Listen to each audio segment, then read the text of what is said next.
The broadcast of the special meeting of the Charter Commission will now begin.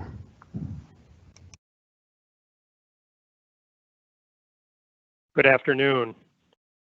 Welcome to this live broadcast of our virtual meeting. This meeting includes the remote participation of members as authorized under Minnesota Statute Section 13D.021 due to the broadcast of the special meeting of the Charter Commission will now begin. Hang on. Apologies. Good afternoon. Welcome to this live broadcast of our virtual meeting. This meeting includes the remote participation of members as authorized under Minnesota Statute Section 13D.021 due to the My name is Barry Clegg. I'm the chair of the Minneapolis Charter Commission. I will now call this meeting to order and ask the clerk to call the roll so that we may verify a quorum. Clerk, please call the roll. Commissioner Abbott. Present. Commissioner Cohen. Here. Commissioner Garcia. Present. Commissioner Ginder. Present. Commissioner Giroux Isaacson. Present. Commissioner Kozak. Here. Commissioner Lickness. Present. Commissioner Metke. Present. Commissioner Newborn. Commissioner Perry. Here. Commissioner Rubenstein. Present. Commissioner Sandberg. Present. Commissioner Schwartzkopf. Present. Commissioner Smith. Commissioner Newborn. Commissioner Smith. Chair Clegg. Here.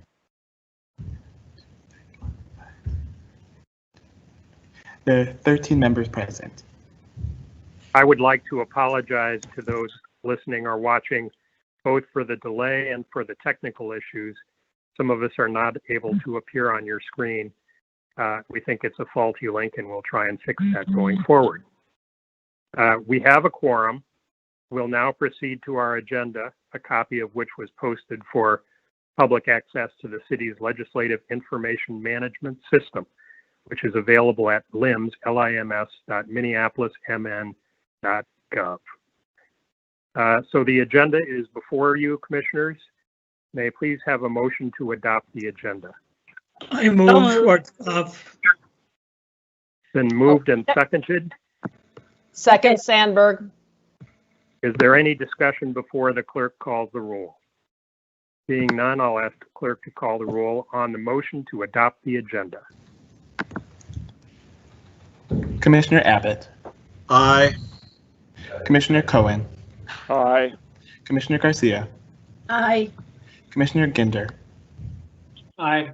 Commissioner Giroux Isaacson. Aye. Commissioner Kozak. Aye. Commissioner Lickness. Aye. Commissioner Metke.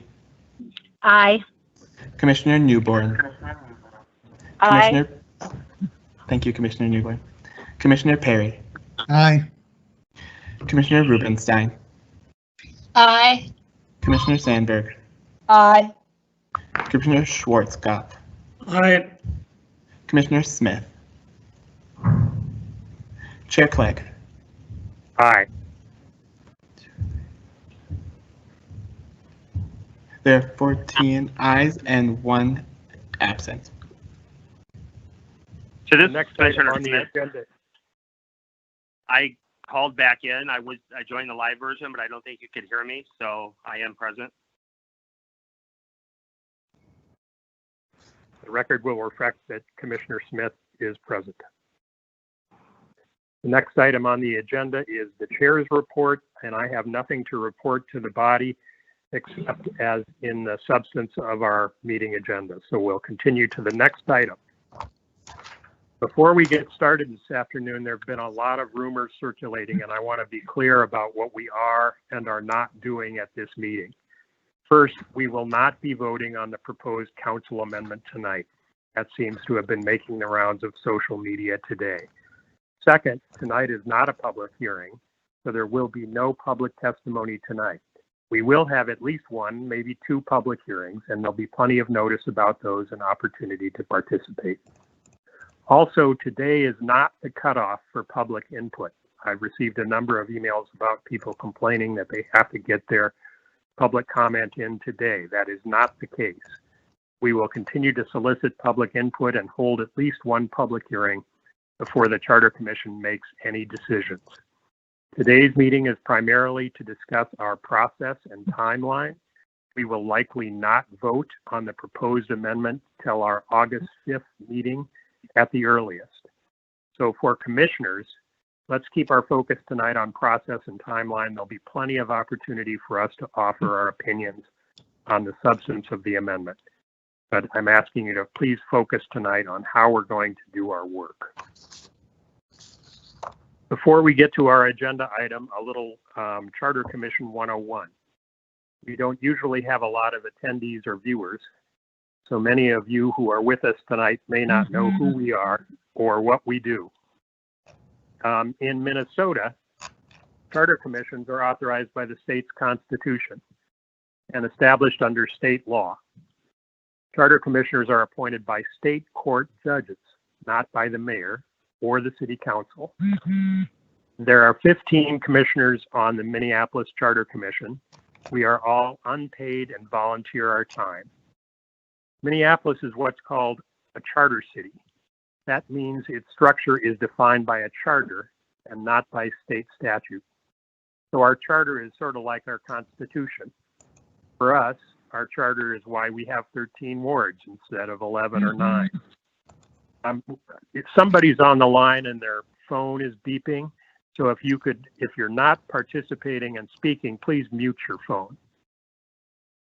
Our charter is why we have an independent park board, and currently anyway, it's why we have a police department. So what does the Charter Commission do? Really, the Charter Commission holds the charter in trust for the citizens of Minneapolis. If the charter is like our Constitution, the Charter Commission is like a standing constitutional convention. But the Charter Commission cannot itself change the charter. Neither can the City Council. Because the charter is like our Constitution, charter change is reserved to the voters. Only the voters can change the charter. What the Charter Commission can do is put proposed charter changes on the ballot for consideration by the voters and approval or rejection by the voters.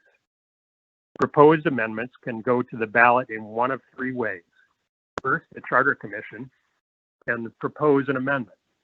The amendment before us tonight was not proposed by the Charter Commission. Second, amendments can be proposed by petition of the voters. This takes a petition signed by 5% of the number who voted in the last general election, and signers have to be registered voters. So right now, that's in the 10 to 12,000 signature range, so it's not easy to do. Third, the City Council can propose an amendment to the charter. That's what we're looking at tonight.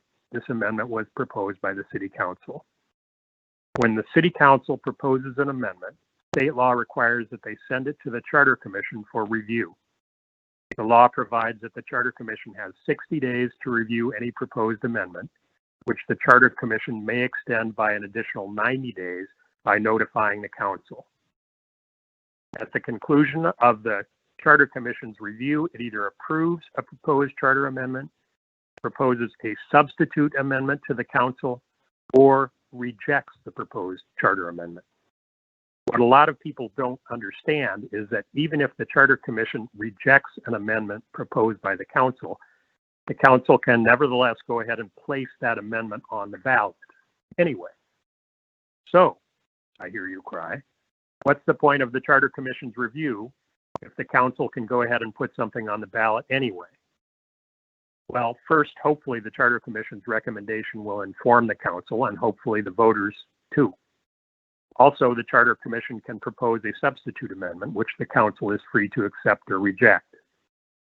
But the Charter Commission's review is important in this situation for another reason, and that is time. We know the Charter Commission has potentially up to 150 days to review an amendment proposed by the City Council, but the deadline to put a ballot question on the ballot for the November 2020 election is August 21st. which is about 50 days away. City Council has asked the Charter Commission to expedite its review and complete the review by our August meeting, which will be held on August 5th, 35 days from now. But the Charter Commission will make its own decision as to how long it will take to complete its review of the proposed amendment. I'll now ask City Clerk Casey Carl to introduce the transmittal letter from the City Council, and to summarize procedural aspects and the timeline we are looking at. Mr. Carl. Thank you, Mr. Chair. As you noted, my name is Casey Carl. I have the privilege of serving as clerk of the City of Minneapolis, and may it please this commission, I'm here to transmit to this body on behalf of the council the proposal to amend the city charter with respect to what has been referred to as a transformative model of public safety. A copy of that transmittal letter and the actual outline of the amendment are attached in the file linked to this meeting agenda. The proposed amendments forwarded by the council pertain to specific existing provisions that are found in Articles 7 and Article 8, all of which are set forth in the draft ordinance, as I noted, was attached to the file of this agenda. In essence, the proposed amendment seeks to remove the existing police department as a separate and distinct department that's created under the auspices of the city charter, what you, Mr. Chair, called the city's constitution. It would establish in lieu thereof a new charter department entitled Community Safety and Violence Prevention. This new charter department would have responsibility for the delivery of the city's essential public safety services, which would then be prioritized through what has been described as a holistic public health oriented approach. And according to the proposal's authors, it represents a fundamental shift from public safety focused on crime and punishment to an approach that's centered on early identification, intervention, and prevention across a continuum of services and programs. It's also intended to frame public safety within the lens of racial equity, restorative justice, and tailored approaches to community participation in what the future of public safety looks like in the city of Minneapolis.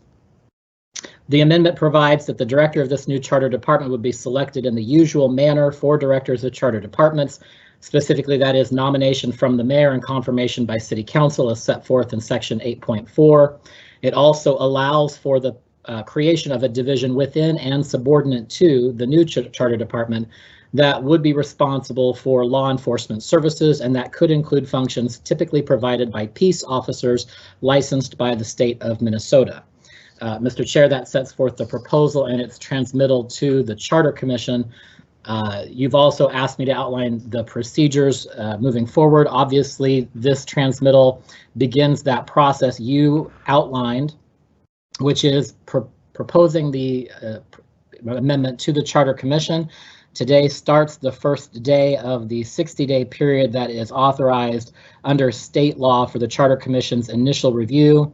This proposal was, as you said, initiated by City Council. It's pursuant to Minnesota statutes, section 410.12, subdivision 5, and that provision outlines a path for amendment that's initiated by City Council as a ballot question. By law, any ballot question to be referred to voters must be submitted to the county auditor no less than 74 days prior to the date of the election. Because this year's general election is set for November 3rd, that statutory deadline would be Friday, August 21st. And on the screen here is a very abbreviated timeline that I'm reviewing. As you've noted, that's a very tight time frame within which to complete all of the actions referred to in your description of a ballot question process. The City Council does recognize the tight timeline. They hope that this body appreciates the effort to afford voters the opportunity to consider that proposal, recognizing, of course, that the Charter Commission has its due diligence to perform in its role.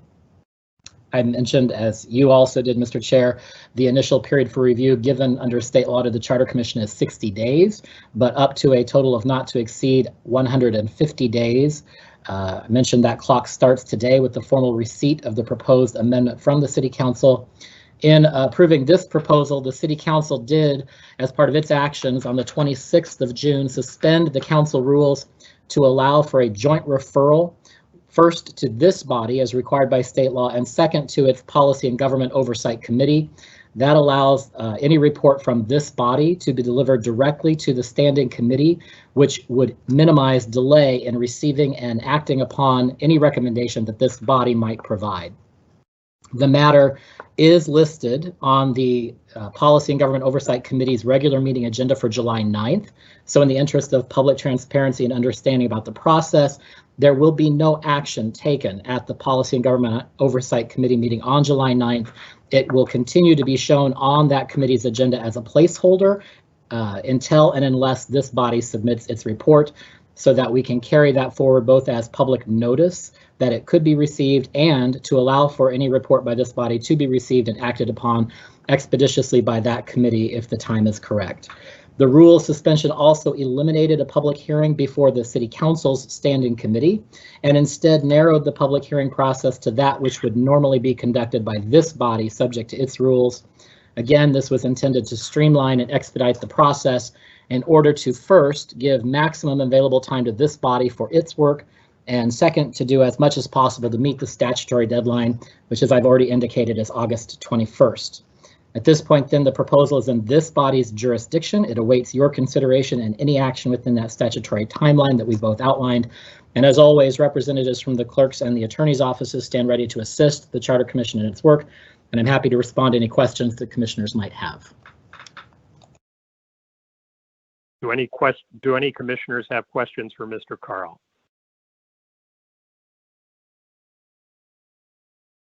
Hearing none, we'll continue on. For past proposed amendments, we have usually appointed a work group of commissioners to manage the input and information gathering process. It makes sense to do that. We've learned with a smaller group rather than the entire commission.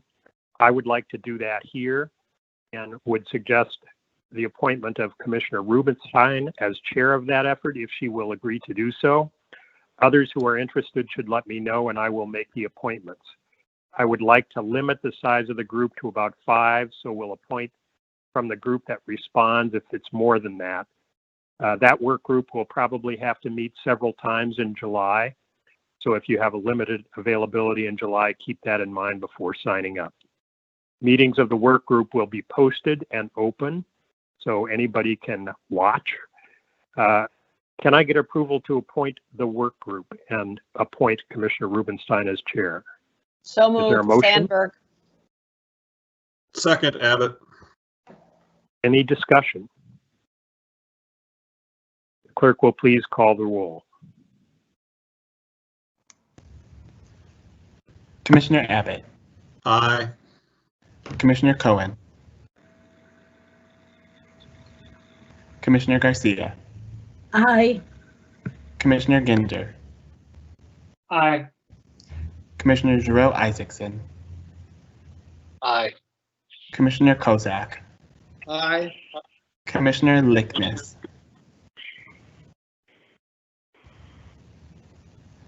Commissioner Metke, Commissioner Newborn. I'll remind commissioners to press *6 to unmute. Commissioner Perry, Aye. Commissioner Rubenstein, Aye. Aye. Commissioner Sandberg, Aye. Commissioner Schwarzkopf, Aye. Commissioner Smith, Aye. Commissioner Cohen, Commissioner Lickness, Aye. Commissioner Metke, Commissioner Newborn, Aye. Commissioner Cohen,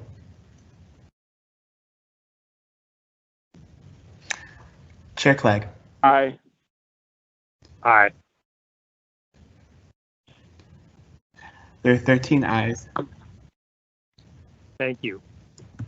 Next, I looked back at what we've done for other proposed amendments, including the proposed amendment in 2018, to gather information and input, and would like to suggest the following. I'll just run through them, and then we can discuss and vote when I get through what I'm proposing here. I'm going to suggest we hold 2 public hearings. both of them virtual. The council asked us to conduct at least one, but I think two makes it easier for those who can't participate at one time of day or one certain day of the week to have an opportunity to participate in the other one. I would propose the first one be part of our regular July meeting, which is 1 week from today on July 8th, subject to the city's ability to set up a virtual meeting at that time, a virtual public hearing at that time. I think we could take care of regular commission business by 5 o'clock a week from now.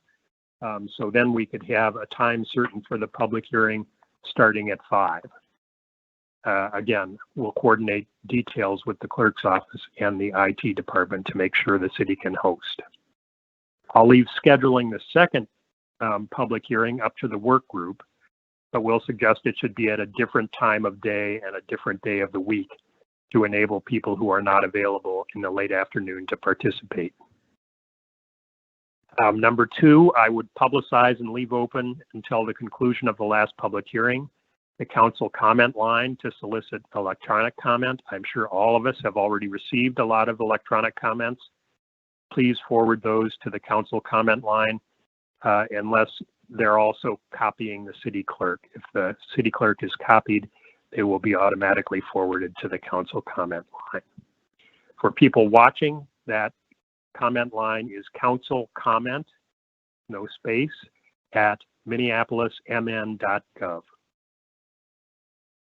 Number 3, I would solicit neighborhood organization input and community organization input and work with the city's neighborhood and community relations department, city communications group, and the race and equity division to get that done.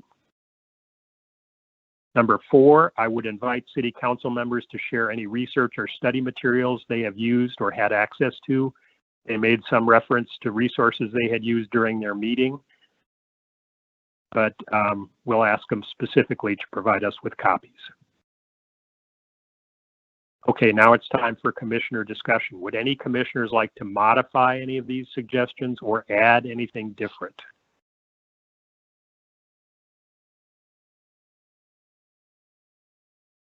Mr. Chair, this is Commissioner Jero Isaacson. I was just wondering if we could take a 2 or 3 minute recess to try to get those of you on the phones back on the camera, and then there's a commissioner who cannot unmute her phone. And so I was hoping we could take a couple of minute recess here to try to get everyone who wants to be on this meeting an opportunity to get back on here. That sounds fine. We'll try that. We'll take a 3-minute break, and those who are not currently on Microsoft Teams, give it a try. There's been a new link sent out. We'll see if it works.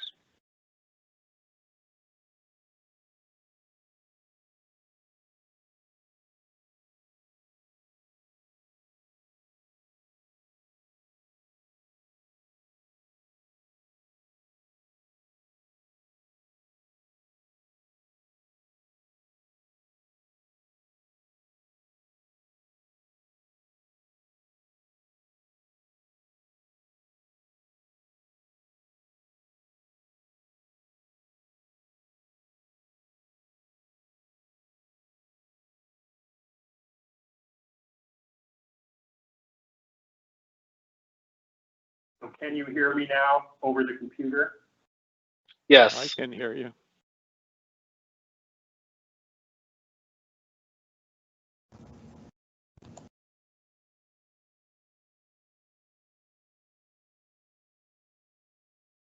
Is everybody else managing to get in?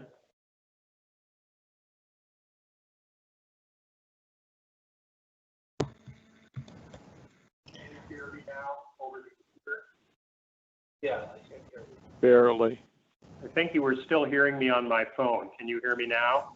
We hear you, Chair Clegg. You are so far the only one, I think, who was on the phone who has joined over the computer at this point. Everybody else managing to get in? Cohen, I can hear everybody. I don't know if you can hear me. We hear you, Commissioner Cohen. Thanks. And you can hear me? We hear you, Am I Commissioner muted? Lippis. I'm on the phone. Am I muted? We hear you. Okay, I can unmute myself. Maybe that will help. You're not muted. Right, but I mean, I can put my mute on. Hey, Commissioners, just an FYI, even though you did take a recess, this meeting is still live. We cannot stop the live All right. broadcast. We're going to continue. Okay, go. Okay, I can unmute. We're going to continue. Apologies for the delay. And I did not manage to get in. You were hearing me over my phone. You were not hearing me over the computer. So we'll have work to do before our next meeting. I just finished a list of 4 things that I would propose to the Charter Commission to gather input and information for our consideration of this amendment. And I asked the Charter Commissioners if they have any additional things to add to that list or any changes to what I suggested. Charter Commissioners, now is your chance.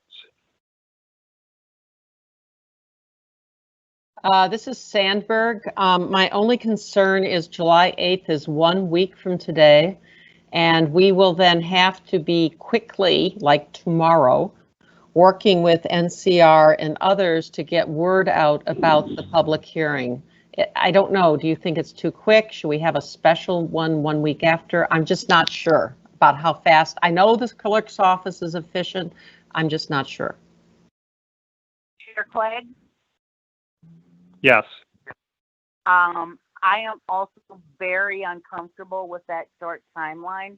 This is a major decision that the city is going to make, and to fast track it like this, I think is really unfair. I mean, I read all of those comments that came in. They are all saying this is moving too fast, and that's all I'm going to say. Mr. Carl, would you comment on the city's ability to get out notice of a public hearing and whether it can be coordinated technologically in that short a time frame? Mr. Chair and Commissioners, I believe that in terms of the timeline, we are able to meet the legal deadlines to provide a notice to the public of a public hearing for next Wednesday in conjunction with your regular meeting, but to be scheduled at a time certain for 5 p.m. as I understood your motion, Mr. Chair. We also would make use of all of the communications platforms at our disposal, meaning the website, social media, networks that we have through NCR, city communications, and other divisions in order to provide the broadest possible coverage to the community of that public hearing, if that were the decision of the body to proceed with a first public hearing on July 8th, recognizing your motion also called for at least a second public hearing at some future date yet to be scheduled. Mr. Chair, this is Commissioner Perry. Commissioner Perry, go ahead. Yes, I would like to echo Commissioner Lippnis's concerns. I think we need to push the meeting off at least a week or two. I'm not as concerned about meeting the council's timeline as I am about getting this right. And what I know from my past volunteer experience with organizations and nonprofits is it takes time. It might be technically possible to get us over the hurdles we saw today and get the right people in the room on the city side for a meeting in a week, but whether the public can react that quickly, I don't think that's possible. And so I would propose that that date be moved out so that we would give the time for neighborhood organizations and other community organizations time to be able to communicate to their constituents and be able to participate in a public hearing. And if that pushes the timeline out, so be it. Thank you. This is Commissioner Mitchie. Can I offer some comments? Yes, of course. So I understand the concerns with July 8th being too soon. On the other hand, if we are able to do another hearing and possibly more, I don't know why we couldn't have it be a part of our agenda, but I'm wondering if maybe the 8th could be an agenda for the authors of the amendment to actually come in and talk about it and put it on the record and answer questions. We could certainly extend that invitation. This is Commissioner Abbott. I think that's a marvelous idea, actually. I would very much like to talk to the authors of this amendment. And this is Commissioner right. Lickness. I go with that too. So this is Commissioner Mitchie again. The reason I raised that question is I have read every single letter. I put 11 hours into reading those letters and really trying to hear what they had to say. And I was also at the rallies. I live off of Lake Street. This is this is an important deal. And when I have sat in on different meetings, I keep hearing the reasons for changing the charter, and the reasons that I'm hearing, the charter, they can still happen with the charter as is. And so I think it'd be really important to hear from the authors and ask questions. This is Commissioner Rubenstein. I absolutely agree. I think we should have it on our agenda on July 8th and be able to ask questions of members of City Council who are able to attend. Members of the public will be listening in, whether or not we call it a hearing, and probably people will want to be speaking in the period that we have at our meetings for public comment. So in a way, I don't see a big difference, although I certainly would like to use that time as well to determine whether we're going to need more than one other public hearing. Okay, instead of voting on the separate pieces of it, I'm going to see if we can get consensus here. How about if we invite the authors of the proposal to our meeting next week on July 8th and have our first public hearing on the following Wednesday, July 15th. Mr. Chairman, this is Kozak, and I'd make that motion. Is there a second? Second, Jerome Isaacson. Well, this is Commissioner Abbott. Can we maybe consolidate this and get the second hearing date too and make it all one motion, or do we want to do this piecemeal? What I suggested in my proposal was that we let the work group set the date for the second public hearing. I forgot. I agree with that, Mr. Chairman. We can hold off on, I think we should just specify next week and the following week and then see where we go from there. This is Commissioner Sandberg, Chair Clegg. My concern about the meeting next week was, I think 10 years ago, and of course things have changed, we found that the neighborhood organizations often run on a monthly cycle, sometimes less, and in order for them to have an opportunity to solicit information from their members and encourage them to participate, it took some time. I think your strategy of the 2-week, the 8th, and the week after for the public hearing would probably work, but we'd have to get to it like right away. Agreed. This is Commissioner Mitchie. Chair Clay. Go ahead, Commissioner. I just wanted to respond to Commissioner Sandberg. You know, I think 10 years ago when we were doing this, we didn't have the access to social media like we do now. So I think neighborhoods are pretty good about getting information out. I'd be really concerned if next week was a public hearing, though, from the standpoint of doing a disservice to the public, because people have plans and need longer than a week to try to organize some space to give up their personal time to speak on something that's important to them. But moving it to the 15th, I believe, gives people a couple of weeks. And I would also caution that usually when you're organizing, and I'll disclose that I work in a neighborhood organization, you know, we kind of stay away from July because people go on vacations or kids are at camp and parents are taking them. But, you know, in this time of COVID, maybe that's not as big of an issue. But I think it's something to consider as we move on and we look at whether or not we've been able to compile enough information out of the public hearings that we've had. That's it. Thank you. Is there any other discussion? We have a motion and a second to adopt that information gathering outreach program with an amendment so that next week would be an invitation to the council authors to attend and answer questions. And the first public hearing would be the Wednesday after that on July 15th.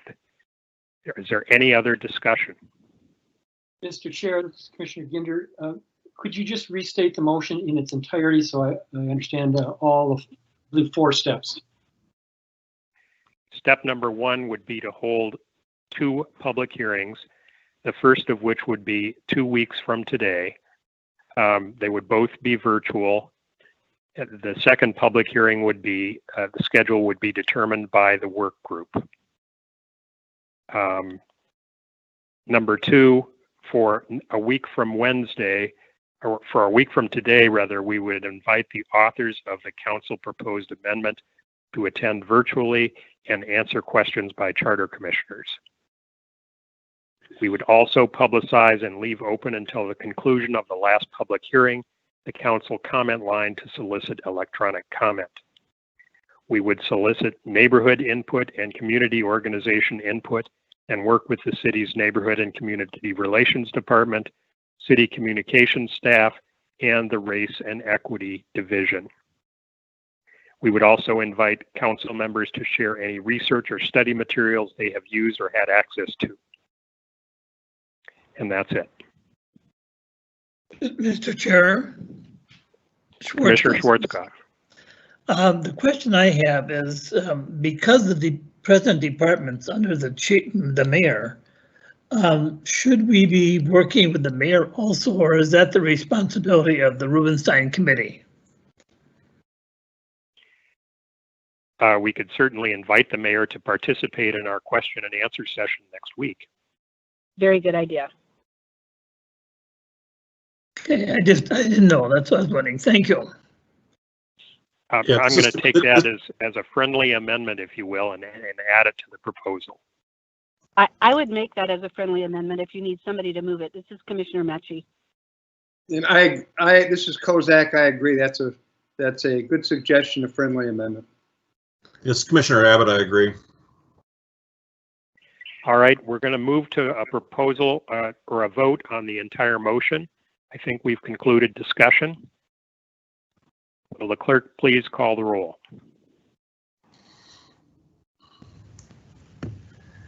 Commissioner Abbott. Aye. Commissioner Cohen.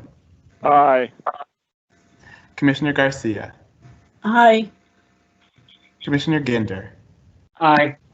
Commissioner Jarrell Isaacson. Aye. Commissioner Kozak. Aye. Commissioner Lickness. Aye. Commissioner Metke. Aye. Commissioner Newborn. Aye. Thank you. Commissioner Perry. Aye. Commissioner Rubenstein. Aye. Commissioner Sandberg. Aye. Commissioner Schwarzkopf. Aye. Commissioner Smith. Aye. Chair Clegg. Aye. There are 15 ayes. Thank you. Finally, I want to talk about what we will vote on at our August meeting. There will be, any of 4 motions would be in order at the August meeting. 1 would be to approve the proposed amendment. 2 would be to propose a substitute amendment for consideration by the council. 3 would be to reject the proposed amendment. And 4 would be to notify that the city council, or notify the council that the Charter Commission is extending the period for review by an additional 90 days. Because our September meeting will be more than 60 days out.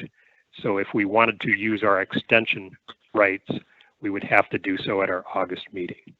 So any of those 4 motions would be in order at our August 5th meeting. Are there any questions about that? Yeah, Commissioner Abbott here. I have drafted what I think is in the nature of a substitute amendment, which I would like to get considered as part of this process. And procedurally, I mean, I can certainly attach the PDF of my current draft to the chat here this afternoon. But my question is, procedurally, should I introduce that now, or what is the proper format for me to introduce that?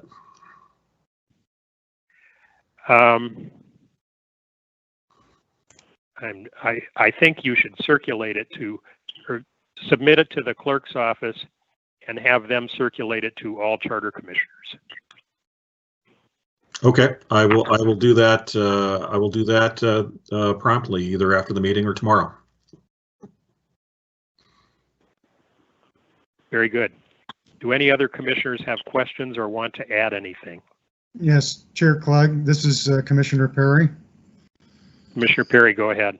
Yeah, can I get some clarification from you? Are you saying that the August meeting date is the date that we will make those decisions, the 4 decisions, or are we going to allow the work group to proceed on a timeline that it thinks is appropriate for the seriousness of the subject? I'm saying that our August meeting is our last meeting that is within the 60-day review period. So we will either have to act in August, or we will have to notify the council that we are taking our additional 90 days time. Oh, okay. So that is one of the 4 actions the Charter Commission could take at its August meeting, is to notify the council that it is taking its additional time. Very good. Thank you for the clarification. Sir, I have a question. Is that Commissioner Cohen? If we were to take our additional time, would that preclude the possibility of this matter being on the ballot in November? Yeah. If we were to take our additional time, this would not be returned to the council until after August 21st. That is correct. My question was, will this preclude the possibility of this matter not being on the ballot in November? If we elect to take our additional time, this ballot question will not be on the ballot in November. Thank you. Anything else from commissioners? Then, all of our business having been completed and without objection, we are adjourned. Again, I would like to extend my apologies to those who are participating and watching, both for the delay in getting in and for the fact that you can't see us on your screens, but that may be a blessing in disguise. But we'll have this fixed by our next week's meeting.